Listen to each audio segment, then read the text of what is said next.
સંવત 2082 નવું વર્ષ ખૂબ જ આનંદપૂર્વક આપણે આ નવા વર્ષને આવકાર્યું.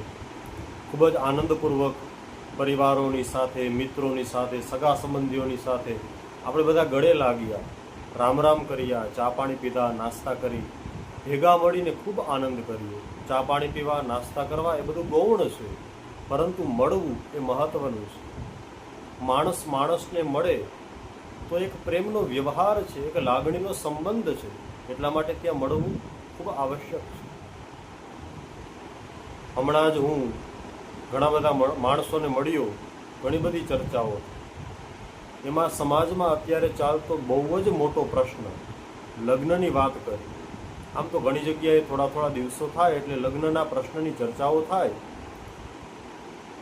તો ઘણી વખત વિચાર આવે, લગ્નની સમસ્યા દરેક સમાજમાં વધતી જાય છે. લગ્નની સમસ્યા કેવી વધતી જાય છે? ભણેલાને પણ પ્રોબ્લેમ છે, અભણને પણ પ્રોબ્લેમ છે.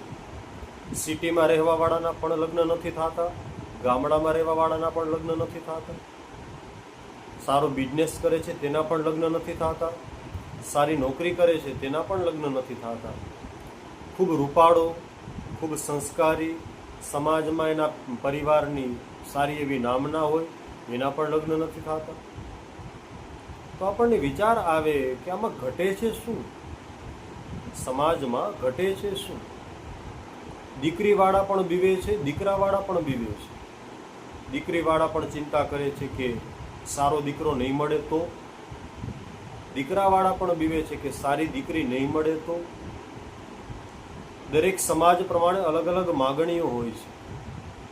બ્રાહ્મણ હોય, સતવારા હોય, પટેલ હોય, સોની હોય, લોહાણા હોય. આપણા હિન્દુ સમાજમાં જે કાંઈ પણ જ્ઞાતિઓ છે એમાં દરેક સમાજમાં અલગ અલગ માગણીઓ. કોઈ સમાજમાં ખેતીવાડીની માગણી, કોઈ સમાજમાં નોકરીની માગણી, કોઈ સમાજમાં અલગ અલગ પ્રકારની માગણીઓ હોય છે. તો આપણને વિચાર આવે છે કે પૈસો મહત્વનો છે કે પછી સમજદારી મહત્વની છે?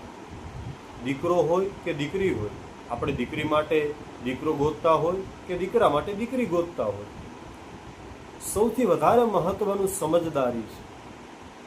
સમજદારી હશે, સંસ્કાર હશે, એક મેચ્યોરિટી હશે, તો પોતાનું દાંપત્ય જીવન બહુ સારી રીતે પોતે પસાર કરી શકશે.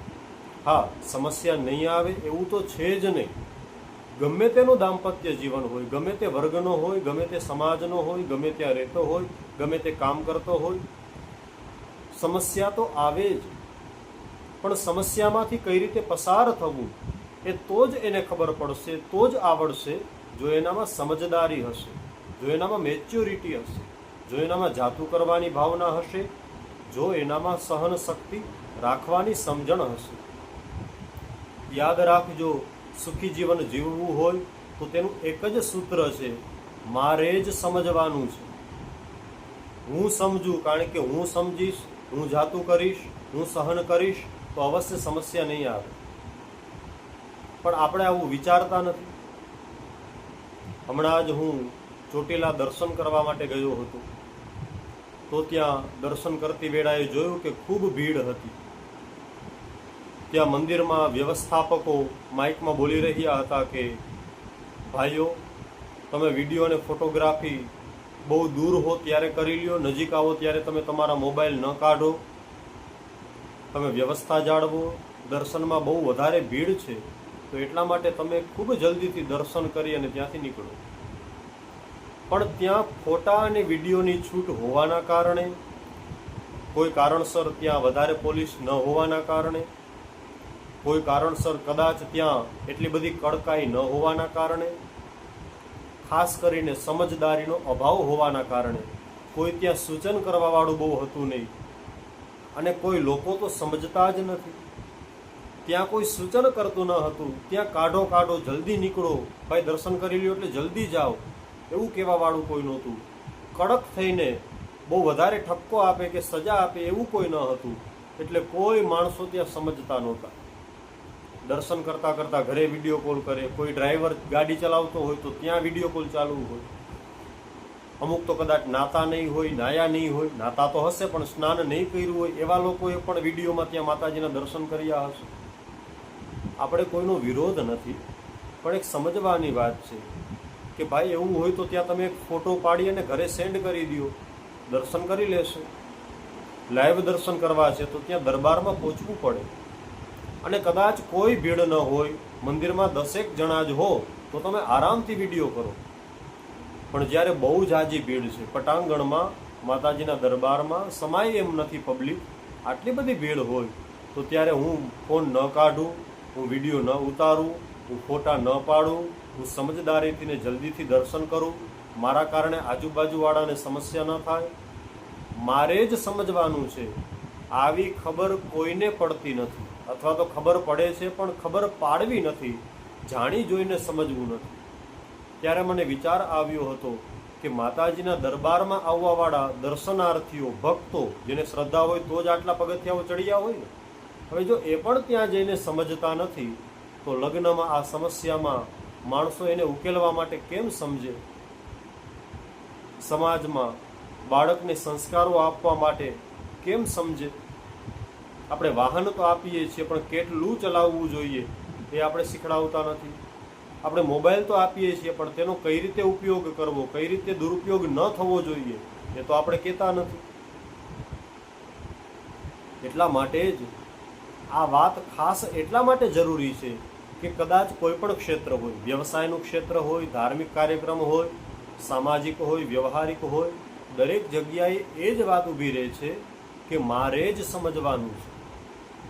પણ આપણે સમજતા નથી. સમાજમાં મોટા મોટા લોકો હોય, હોદ્દેદારો હોય, દરેક સમાજના જે અગ્રણીઓ હોય, એ લોકો ઘણી વખત સૂચનો કરે, ઘણી વખત સલાહ આપે. બહુ સારું છે, સારી એવી ફરજ તેઓ નિભાવતા હોય છે. પણ પોતપોતાના સમાજમાં જે લગ્નની સમસ્યા છે એને દૂર કરવા માટે કેટલા પ્રયત્નો કરે છે. પ્રયત્ન કરે છે તો તે સાચા છે કે ખોટા છે? અને કદાચ એ લોકો બહુ સારો પ્રયત્ન કરે છે તો હું એને કેટલી મદદ કરું છું? હું જે સમાજમાંથી આવું છું, એટલે કે દરેક લોકોએ આ સમજવાનું છે કે હું જે સમાજમાંથી આવું છું એ મારા સમાજના અગ્રણીઓ, મારા સમાજના વડીલો, મારા સમાજના સારા માણસો જે કાંઈ પણ એની ફરજ નિભાવી અને સમાજ માટે કાર્ય કરે છે તો હું એમાં કેટલી મદદરૂપ થાઉં છું. મારે એમાં જે સપોર્ટ કરવો જોઈએ એમાં હું કેટલો સપોર્ટ કરું છું. ચાહે તે વિવાહની વાત હોય, લગ્નની વાત હોય, ચાહે કોઈ વ્યવસાયિક ક્ષેત્રની હોય, ચાહે અન્ય કોઈ કાર્યક્રમની હોય, તો હું એમાં કેટલી સમજદારી રાખું છું, હું એમાં કેટલું યોગદાન આપું છું. જ્યારે આપણે આ વાત આપણી જાતને પૂછીએ ત્યારે ખબર પડશે કે આપણે જ સમજતા નથી, એટલે આપણો સમાજ સમજતો નથી. ઉદાહરણ આપવામાં આવે છે સમાજનું, લોકો દોષ આપે છે સમાજને, પણ સમાજ વ્યક્તિઓથી બને, સમાજ પરિવારોથી બને, સમાજ એક સંગઠનથી બને છે. સમાજ એક બહુ મોટું જૂથ હોય તેને કહેવામાં આવે છે.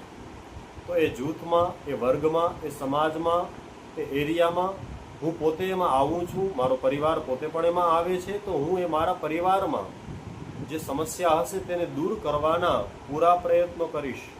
આવું આપણે સમજીએ છીએ. મારું એમાં જે યોગદાન હોવું જોઈએ, હું જે યોગદાન આપી શકું છું, અવશ્ય હું એ યોગદાન આપીશ જ. આવું આપણે સમજીએ છીએ.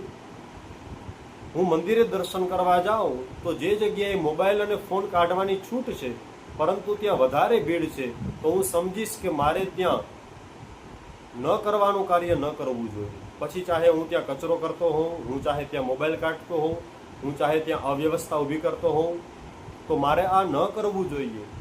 કારણ કે મારી આગળ, મારી પાછળ, મારી આજુબાજુમાં જે લોકો છે તે પણ માતાજીના દીકરાઓ છે. જેમ હું દર્શન કરવા આવ્યો છું એમ એ પણ દર્શન કરવા આવ્યા છે. સૌથી મોટી વાત, મંદિરમાં જઈને આપણે અવ્યવસ્થા ઊભી કરીએ તો માતાજી થોડા રાજી થાય. તમે પગથિયા ચડીને માતાજીના દરબારમાં જાઓ, તમે કલાકો સુધી તમે ત્યાં પસીનાઓ વહેવી અને દર્શન કરવા માટે લાઈનમાં ઊભા રહો છો, પછી પણ તમે અવ્યવસ્થા કરો તો શું માતાજી એ જગદંબા રાજી થાય? ન. તો આપણે એ જ યાદ રાખવાનું છે કે મારે જે સમજદારી રાખવાની છે, મારે જે સમજવાનું છે, મારે એ સમજવું જ પડશે. આવી એક નાની નાની વાતોને જો આપણે સમજતા જાશું તો દરેક સમાજ, દરેક વર્ગ, દરેક પરિવાર, દરેક ગામ, દરેક નગરો અને છેવટે આપણો દેશ એક સારી જગ્યાએ જઈને ઊભો રહેશે. જે એક વિશ્વગુરુ બનવા જઈ રહ્યો છે એ બનશે જ, પરંતુ આપણે એમાં જે કરવાનું છે એ અવશ્ય કરીએ. સમાજમાં વિવાહને લગતી સમસ્યાને દૂર કરીએ. સમાજમાં બાળકો અભ્યાસ ક્ષેત્રમાં જવાથીને દૂર ભાગતા હોય તો તે દૂર ન ભાગે એ માટે મીઠો અને મીઠા ઠપકાવાળો અભ્યાસ આપણે આપીએ, પ્રેમવાળો અભ્યાસ આપણે આપીએ. બધાની સાથે હળીમળી અને બેસવાની આપણે ટેવ પાડતા જ નથી. હવે આપણે બધા જ મોબાઈલ લઈને રોજ સાંજે બેસી જઈએ છીએ, પરિવારની સાથે ટીવી પણ નથી જોતા. ટીવી જોવાની પહેલાં મનાઈ કરતા વડીલો, પણ હવે તો પરિવારની સાથે ટીવી જુએ તો પણ એ સારું કહેવાય. પણ ટીવી જોતા જ નથી પરિવારની સાથે. ટીવી જોવું સારું નથી, પણ યોગ્ય અને સમજદારીવાળું એમાં કાર્યક્રમો આવતા હોય તો બહુ સારું છે. પણ પરિવારની સાથે જુઓ. નાસ્તો કરવો છે પરિવારની સાથે કરો, વાતો કરવી છે પરિવારની સાથે કરો, મિત્રોની સાથે કરો, સમાજમાં આડોશી પાડોશીની સાથે કરો.